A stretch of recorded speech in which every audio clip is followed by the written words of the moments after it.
Hello বন্ধুরা, আমি শেখ গন্ডিল। আজকে এই ভিডিওতে বেশ কিছু সিনেমা সংক্রান্ত বিষয়ে আপনার সঙ্গে আলোচনা হবে। সবার আগে কথা বলবো বাংলাদেশের আপকামিং ওয়েব সিরিজ চরকির upcoming web series Nuhash Humayun পরিচালিত পেট কাটা শয়ে সিজন 2 এর ট্রেলার নিয়ে, যেটা কয়েকদিন আগে মুক্তি পেয়েছে। অফিসিয়ালি মেকাররা ড্রপ করেছে এবং পেট কাটা শ একটা ব্রিলিয়ান্ট অ্যান্থোলজিক্যাল হরর সিরিজ ছিল।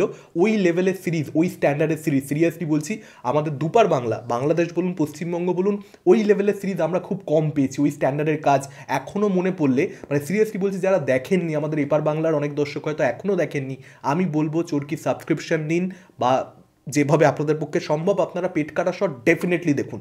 বিভৎস কাজ, যে কারণে সিজন 2টাকে নিয়ে আমি প্রচণ্ড বেশি এক্সাইটেড। এবং ট্রেলারটা ড্রপ করা হয়েছে, আর ভাই কি ট্রেলার হয়েছে, কি লেভেলের ট্রেলার হয়েছে। 4টে এপিসোড আসবে, অন্তরা, বেসুরা, ভাগ্য ভালো এবং ওয়াক্ত। এই পার্টিকুলার 4টে এপিসোডের নানান ক্লিপিংস নিয়ে কিন্তু এই ট্রেলারটাকে ডিজাইন করা হয়েছে। কোন এপিসোডের গল্প কী হবে বোঝা সম্ভব নয়, কিন্তু ট্রেলারটা প্রচণ্ড ওয়েল ডিজাইন। প্রথম কারণ হচ্ছে ইন্টেন্স ব্যাকগ্রাউন্ড মিউজিক, যে ব্যাকগ্রাউন্ড মিউজিকটা ব্যবহার করা হয়েছে না, এবং সেটা যে অ্যাম্বিয়েন্সটা, যে অ্যাটমসফিয়ারটা, মানে ট্রেলারটা দেখতে দেখতে আপনার মনের মধ্যে যে ফিলিংসটা তৈরি করতে পারে, দ্যাট ইজ এক্সট্রাঅর্ডিনারি। মানে ব্যাকগ্রাউন্ড মিউজিকটার প্রশংসা করতেই হবে। এবং তার সঙ্গে সঙ্গে যে ধরনের ডায়লগগুলোর মধ্যে যে ডেপথ রয়েছে, যে ধরনের মিস্টেরিয়াস একটা ব্যাপার রয়েছে, যে ধরনের ওয়েট রয়েছে, এবং সেটা যে ধরনের ভাবনা আপনার মনের মধ্যে জন্ম দেবে, মানে যেভাবে ট্রেলারটাকে এন্ড করা হয়েছে, যে মানুষের সঙ্গে ইবলিশের ব্যাপারে আশা করি আপনারা সকলেই জানবেন।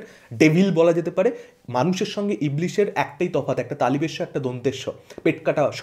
এবং সেই পেট কাটা শ সিজন 2, সেখান থেকে পেট কাটা শ দিয়ে এন্ড করা এই ট্রেলারটাকে, যেটা টাইটেল, দ্যাট ওয়াজ বিউটিফুল। এবং তার সঙ্গে সঙ্গে যেরকম ক্লোজ আপ শট দেখা যাচ্ছে, সেখানে যেরকম অভিনেত্রীদের ফেসিয়াল এক্সপ্রেশন দেখতে পাওয়া যাচ্ছে, মোশাররফ করিমের শটটা পার্টিকুলারলি ব্যাপক। আর যতদূর আমার মনে পড়ছে মিষ্টি কিছুর একটা দৃশ্য কিন্তু দেখতে পেলাম, এবং মিষ্টি কিছুর কাস্ট এবং এই পার্টিকুলার 4টে এপিসোডের মধ্যে একটা এপিসোডের কাস্ট, সেখানেও কিন্তু সিমিলারিটিস রয়েছে। মেবি মিষ্টি কিছু সিজন 2 বা মিষ্টি কিছুর এপিসোড 2 কাইন্ড অফ সেরকম কিছু একটা হতে পারে, সিকুয়াল। মানে হয়তো বাকি 3টে গল্প স্ট্যান্ড অ্যালোন, সিজন 1-এর সঙ্গে সেই এপিসোডগুলোর সঙ্গে কোনো মিল থাকবে না, হয়তো মিষ্টি কিছুর সঙ্গে কানেকশন থাকতে পারে মেবি, যে কারণে এটা দেখানো হয়েছে। দেখা যাক, বাকিটা ভবিষ্যৎ বলবে। 4টে এপিসোড 4 সপ্তাহে মুক্তি পাবে। 19শে ডিসেম্বর প্রথম কাজটা আসছে। আমি দেখবার জন্য প্রচণ্ড বেশি এক্সাইটেড। তবে এটা বলে রাখা দরকারি, সিজন 1টা যে স্ট্যান্ডার্ডের একটা এত ভালো কাজ হয়ে গেলে সেটার লেভেলটা ম্যাচ করা, বিট করা ভুলে যান, ওটাকে বিট করা বোধহয় পসিবল না। যদি নুহাস হুমায়ুন বিট করে দেয়, তাহলে ভাই মানতে হবে যে বাংলাদেশে এই মুহূর্তে নুহাস হুমায়ুন মানে one of the greatest film maker. এমনিতেই সে গ্রেটেস্ট ফিল্ম মেকার, এটা বলার অপেক্ষা রাখে না।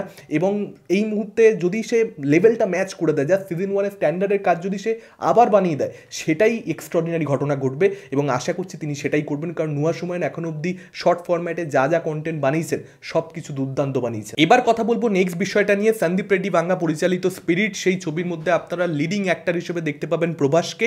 সকলেই আপনারা জানেন তিনি এই ছবির হিরো, এবং এই ছবিটার সাবজেক্ট সম্পর্কে, গল্প সম্পর্কে, প্লট সম্পর্কে কিন্তু একটা আপডেট পাওয়া যাচ্ছে।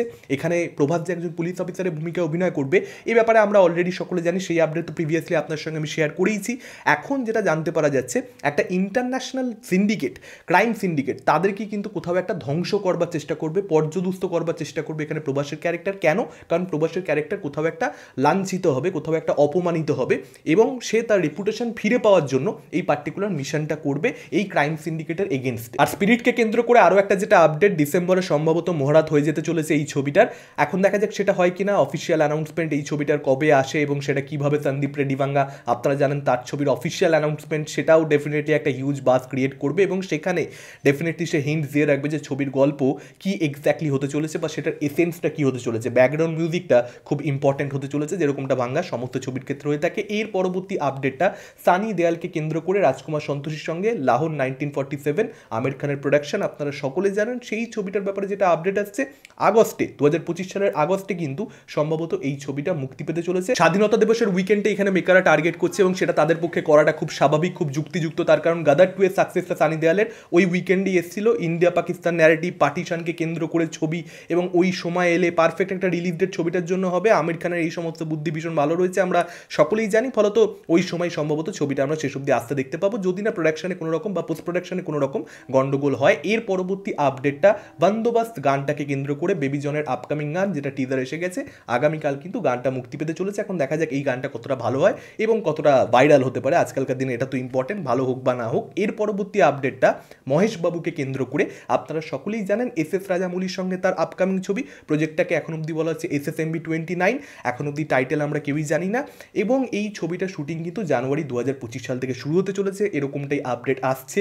দেখা যাক সেটা শেষ অবধি হয় কি না, তার কারণ এই প্রজেক্টটার প্রি প্রোডাকশানে এবং রেকিতে এত বেশি সময় লাগাচ্ছেন রাজামৌলি, বোঝাই যাচ্ছে এবার তার অডিয়েন্স টার্গেটটা শুধুমাত্র মানে ইন্ডিয়ার মধ্যে সীমাবদ্ধ নেই, গোটা ওয়ার্ল্ডকে টার্গেট করে তিনি ছবি বানাচ্ছেন। তার ছবির বাজেটও প্রচণ্ড বেশি হবে, যেটা আজকের আপডেট, শুধুমাত্র এই শুটিংয়ের আপডেটটা নয়, তার সঙ্গে সঙ্গে যেটা আপডেট, একটা ইম্পর্টেন্ট চরিত্র এখানে রাজামৌলি কনসিডার করছেন প্রিয়াঙ্কা চোপড়াকে।